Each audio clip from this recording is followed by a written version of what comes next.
ಎಲ್ಲರಿಗೂ ನಮಸ್ಕಾರ. ಜೈ ಭೀಮ್. ನನ್ನ ಕವನದ ಶೀರ್ಷಿಕೆ ಊರಾಚೆಗಿದ್ದರೂ ಊರಿಗೆ ನೆರಳಾದವರು. ಗರ್ಭಗಳ ಸೀಳಿ ಗರ್ಭಗುಡಿಯನ್ನು ಕಟ್ಟಿದವರು ನಾವೆಲ್ಲ, ಗರ್ಭಗಳ ಸೀಳಿ ಗರ್ಭಗುಡಿಯನ್ನು ಕಟ್ಟಿದವರು ನಾವೆಲ್ಲ. ಗರ್ಭಗುಡಿಗೆ ಕಲ್ಲೆಂಬ ಶಿಶು ಬಂದ ಮೇಲೆ, ಗರ್ಭಗುಡಿಗೆ ಕಲ್ಲೆಂಬ ಶಿಶು ಬಂದ ಮೇಲೆ ನಮ್ಮನ್ನೇ ಹೊರಗೆ ನಿಲ್ಲಿಸಿದರಲ್ಲ.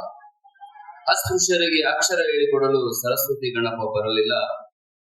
ಆದರೂ ಅವರ ಚಿತ್ರಪಟಗಳನ್ನೇ ನಂಬಿ ಪೂಜೆ ಮಾಡುತ್ತಿರುವರಲ್ಲ. ಅರಿವಿನ ಅರಿಗೋಲನ್ನು ಬಾಳ ಪಯಣದಲ್ಲಿ ಕಾಣಲಿಲ್ಲ, ಅರಿವಿನ ಅರಿಗೋಲನ್ನು ಬಾಳ ಪಯಣದಲ್ಲಿ ಕಾಣಲಿಲ್ಲ. ನಿಸ್ತೇಜದ ವಿಗ್ರಹಗಳನ್ನು ಬೇಡಿ ನಿಂತಾಗ ಉತ್ತರವೂ ಸಿಗಲಿಲ್ಲ. ಬುದ್ಧ, ಬಸವ, ಅಂಬೇಡ್ಕರರ ತತ್ವಗಳು ಅರ್ಥವಾಗಲಿಲ್ಲ. ಪುರೋಹಿತ ಶಾಹಿ ವರ್ಗದ ಧೋರಣೆಗಳು ಬದಲಾಗಲಿಲ್ಲ. ಮತಿಹೀನರಾಗಿ ಗುಡಿಗುಂಡಾರಗಳ ಸುತ್ತುತ್ತಿರುವೆಲ್ಲ ನಾವು. ಮೇಲು ಕುಲದವರ ಮಡಿವಂತಿಕೆಯಲ್ಲಿ ಯಾರೂ ಶುಭ್ರವಾಗಲಿಲ್ಲ. ಮತಿಹೀನರಾಗಿ ಗುಡಗುಂಡಾರಗಳ ಸುತ್ತುತ್ತಿರುವೆಲ್ಲ, ಮೇಲು ಕುಲದವರ ಮಡಿವಂತಿಕೆಯಲ್ಲಿ ಯಾರೂ ಶುಭ್ರವಾಗಲಿಲ್ಲ.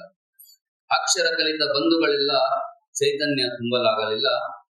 ಬುದ್ಧ, ಬಸವ, ಅಂಬೇಡ್ಕರರ ಸಿದ್ಧಾಂತಗಳನ್ನು ಕೊಲ್ಲುತ್ತಿರುವೆಲ್ಲ. ಗಂಗಮ್ಮ, ಮಾರಮ್ಮ, ಚೌಡಮ್ಮ, ಎಲ್ಲಮ್ಮ ಕುಲದವರು ನಾವೆಲ್ಲ.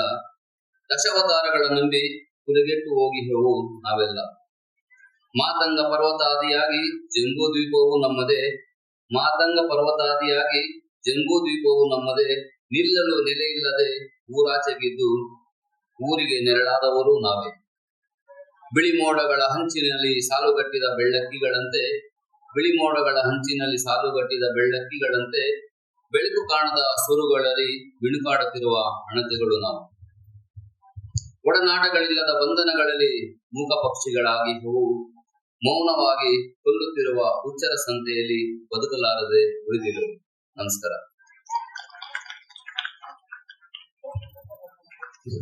ಇಂಚಿರ ನಾರಾಯಣ ಸ್ವಾಮಿ.